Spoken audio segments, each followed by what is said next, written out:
My name's Cristal Schanes, and I'm a wig and makeup associate professor in the wig and makeup department. Let me start off. I am Cristal Schanes. I'm a wig and makeup professor at University of North Carolina School of the Arts in the wig and makeup department.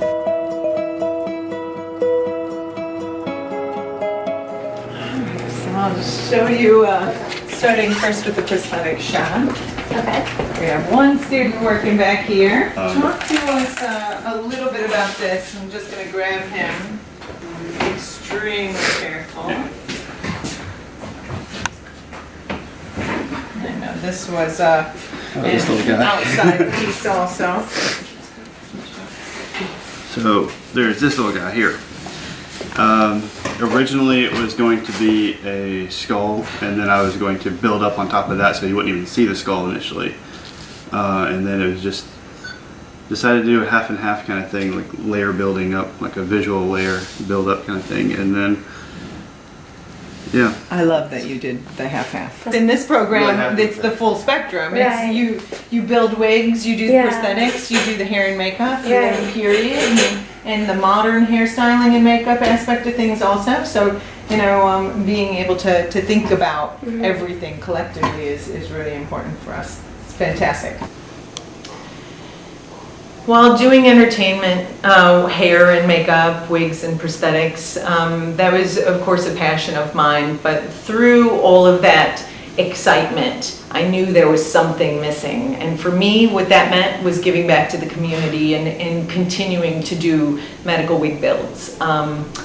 It's something that's very close to my heart. It also affects my family. So it had always happened that I was continually building for somebody within the medical industry. So it's definitely something that I have a passion for, and it's a completely different venue and a different feeling to be able to provide a wig for somebody who needs it on a daily basis versus the entertainment industry, which is hugely impactful in my life and all the experiences that I've had. But at the end, the medical wigs is really what hits home for me. So when I started teaching, it was probably my third year here at the university that I really started hearing my students ask me more for advice on how to build a wig for their family member or their friend while we were going through the program or while they were going through the program. And so I was advising a lot of students while I was teaching, just advising them on the side as to how to move forward with these medical wig builds. So it's definitely something that I saw was a need with the students that I had, but there was also somebody in my life who I had built a medical wig for here in Winston, and her name's Beth Miller. And she was integral in the entire process of the medical wig class in moving forward. So I reached out to Beth since I had moved back here.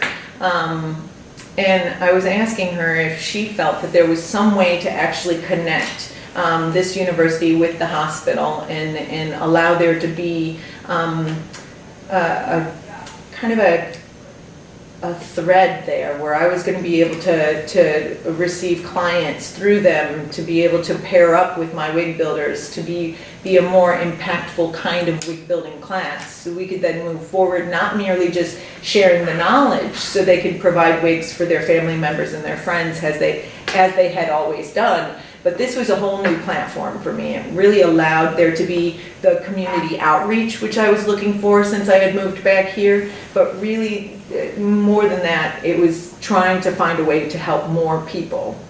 And that's where we began the class. I had received funding to be able to provide 12 wigs for the patients that I was finding and getting connected with. So at the end of the term, after the wigs were built, they were gifted to the clients free of charge.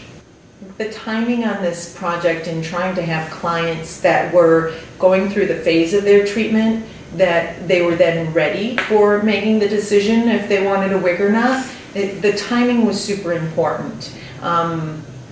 So it was probably even more of a challenge for the nurse navigator and the radiation oncologist with Beth Miller to be able to try to find the right client fit but to be able to be integrated into the class, because of course it couldn't be somebody who potentially had stage 4 cancer, who was going to be in the process of being at the end of their treatment phase. And the reality is that we did lose one client, and it was very emotionally impactful for us, but it also allowed us, me with the students, to be able to have a moment of grief, to be able to reflect on this client, and to know that this is real. It's what we're going to have to embrace and deal with if we're going to go down the route of incorporating medical clients into our wig classes. It's a difficult adventure on many levels, because you have to suppress some of the emotions, but some of our clients came in and they just wanted to share. They wanted you to know everything that they were feeling and going through, and it allowed the students to really resonate with the wig build in a much more profound way.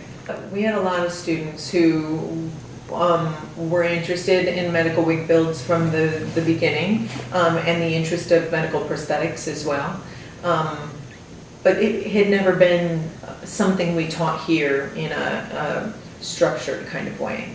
So as soon as it became apparent that there was much more need through the students to learn this knowledge, I think they started allowing themselves to even think of this as a viable option for their career.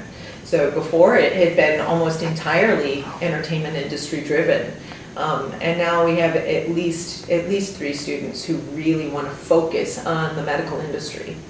I had one student in particular who went through this first wig building class. His name's Uriel, and he had actually applied for a grant to be able to continue the adventure over the summer. And so he received his grant, and he actually built 3 additional medical wigs over the summer, connected through the hospital. So he was actually getting clients through the same connections that I was able to receive them for my classes. It was pretty amazing. Well, I think this medical wig class was I guess most impactful for me on 2 different levels, 2 different moments of the class. The first one is the bringing the client in for the very first time, so it's the first consultation. That's when I actually, with my student wig builder, we had the consultation together for each of the 12 clients, and I really wanted to be sure that they knew that they could trust us first, but that we entered the conversation of, are you ready to shave your head? And it was a very difficult conversation to have with every single one of the clients, but they all had a very different approach with their responses. For the clients who actually were willing to take that step, I felt as though it was beneficial for their healing process, because they didn't sit there and watch their hair fall out throughout the week. Instead, off like a Band-Aid is how I refer to it. It's a moment where they can be in charge. They can say, yes, I'm ready to have my head shaved, and let's go ahead and get you set up with a temporary wig, and we'll cut it and style it and make it everything that you had hoped for with a temporary wig, which is out of our wig stock, being that most of them are fully hand-tied. It's a much different quality of wig that they were able to have as a temporary versus something right off a shelf that's been manufactured. There's big differences with our wigs from the manufactured wigs. So that particular moment, knowing that then we were going to incorporate their hair, do all the sanitizing, if it was long enough, and we had many clients who came to us with very long hair at that moment. So we were able to actually harvest the hair, sanitize it, do everything that we needed to do to be able to then use it as part of the wig build.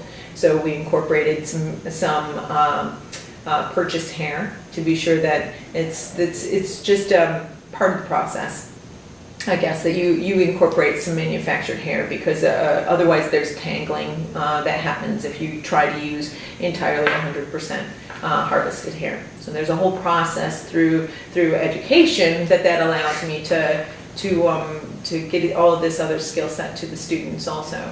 But being able to then see the client's faces when they come in for the final fitting, and knowing that hair that's in the wig is at least 50% their own in some cases, was pretty amazing.